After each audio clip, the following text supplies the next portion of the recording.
assume this thing is working. So, I'm sending you this quick message just to advertise you something, Mr. Nightguard. So, there will be a new documentary soon. You're probably asking on what? Well, the documentary will be on Five Nights at Freddy's. So please, beware. And sit tight, get your popcorn, and prepare for a treat. And enjoy the show. So, howdy everybody. So, yes, we are doing another documentary. This time, the documentary will be on Five Nights at Freddy's, my favorite franchise of all time. So, yeah, without further ado, I won't even stall at all. Let's just get into it, because the spooks await. So, first of all, what exactly is Five Nights at Freddy's? So, Five Nights at Freddy's, or in short terms, FNAF, is a horror game. But it's no ordinary horror game. This scary game has changed the word horror forever. So it is filled with animatronics. Regularly, there is multiple games of the franchise itself. And there's a lot of lore in it, and it's inspired so many people, including myself. It is... So the first one anyway, I'll say the first one. You're a night guard at a pizzeria. Freddy Fazbear's Pizza. You have to work the night shift until 12 AM to 6 AM. Doesn't seem so bad, right? You're watching out for intruders on your monitor system. When all of a sudden, you see one of the animatronics, one of the mascots of the whole place, has disappeared. You check the cameras, and you see him in the dining area, looking back at you menacingly. You have doors to lock, you have lights, but you have a limited time and amount of power. The more you lock the doors and use the lights, the faster the power goes down. And yeah, it's pretty much like that. That's just a summary of the first game. So the other games, you can see, they're amazing. So yeah, that's what Five Nights at Freddy's is. Just found out about Five Nights at Freddy's.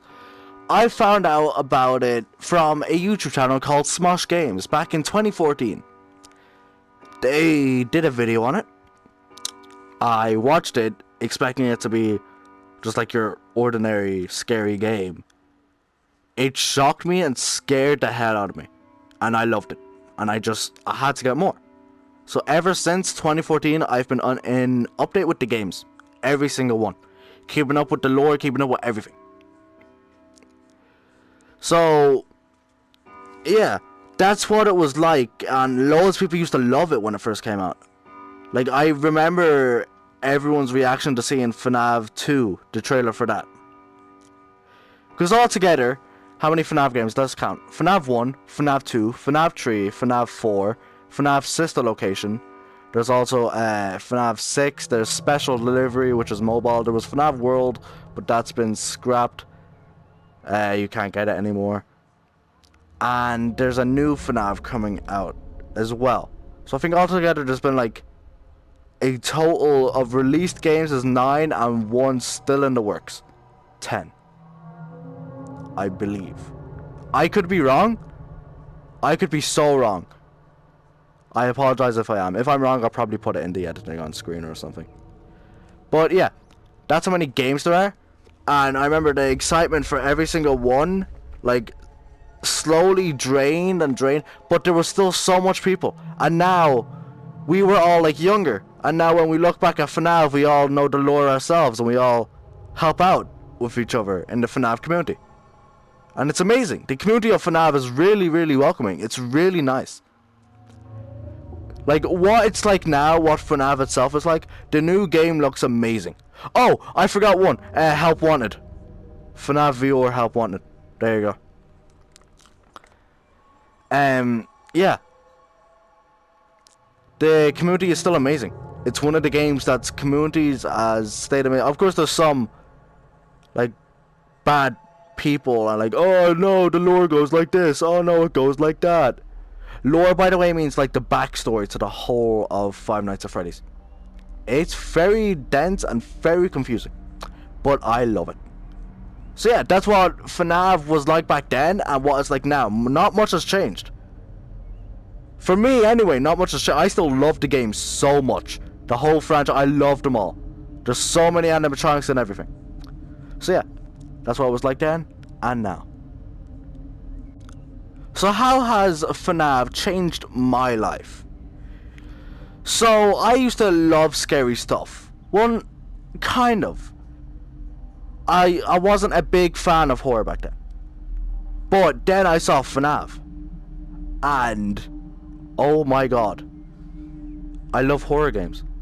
Even though I still get scared a lot, I love it because of Five Nights at Freddy's. It's brought a new perspective to the word horror itself. And I think that's amazing that a game alone can do that. A small indie game which turned into a big franchise can do that. I think that's amazing. It's changed my life by giving me something to like work on and giving me something to think of and giving me stuff to like if I ever want to build something scary or like stuff like that, or even drawing. I can draw one of the animatronics. It's giving me stuff to do even when I don't think I need anything to do about it. And it's changed others' lives by showing them what true horror is like. Like so many YouTubers grew from FNAF. So I still watch loads of them. There's so many and I love them all. Some of them I know from FNAF. So that's very nice. It's very nice. And yeah, that is pretty much how it changed my lives and others' lives. So next up, and I think finally, I'm going to think of popular people from back then when FNAF was first created. And also, I forgot to mention, the creator of Five Nights at Freddy's, his name is Scott Cawthon. He's an amazing sense of humor, really nice guy, and he's a really smart person to come up with all this. He knows the answers to everything. So, popular people back then. Of course, we have to start off with the Five Nights at Freddy's king, and he's still considered it, Mr. Markiplier. Now, I've loved Markiplier for quite a while, and he's still the king of Five Nights at Freddy's in my eyes. Next up, let's go to some of the tierists, right? These are people that, you know, theorize about the game and, like, think together. So, there is Matpats from the Game Theorist. He's the one that everyone goes back to watch the videos and see the lore that he's found out. Maybe not all of it is right, but it's still amazing to see how he thinks inside of his head. There's also a old group of YouTubers that I used to love. I still watch nearly all of them. 8-Bit Ryan, Bazamalam, Darko, and Razbowski. They used to theorize together, and it was amazing. I used to love watching them back then. They had Theory Thursdays, I believe it was called, where every Thursday they'd upload a video onto, I don't know if it was all their channels, but it was under the channel 8-Bit Gaming, which was 8-Bit Ryan's and Bazamalam's multi-channel, where they shared it, and they still do videos on it. Even though they upload less, they still do it because of this virus. They can't do it as much, of course. And I'd say now, there's too many, like, people that play FNAF, and some people try to, like, milk it for content and views, of course. But the OGs are still considered the OGs, and people still watch them whenever it comes to FNAF-related content. Like, there's so many fan games of FNAF that they've played as well. So many of them are so good. Like, I've played FNAF on my channel. For FNAF Help Wanted, I've bet the game. There's over 27 hours of footage of FNAF Help Wanted alone on my channel. That is crazy to think I've played one game for that long on the channel. Now think of this. How long have I played Rec Room on the channel, including streams? Yeah, exactly. A long time. So yeah, I still consider the OGs. I still watch them more than all the new people that play FNAF. Of course, there's some OGs that I haven't named. I just can't think of them straight away. But they're all the ones that I've watched the most. Anyway. Yeah, I still consider them all the OGs in my mind.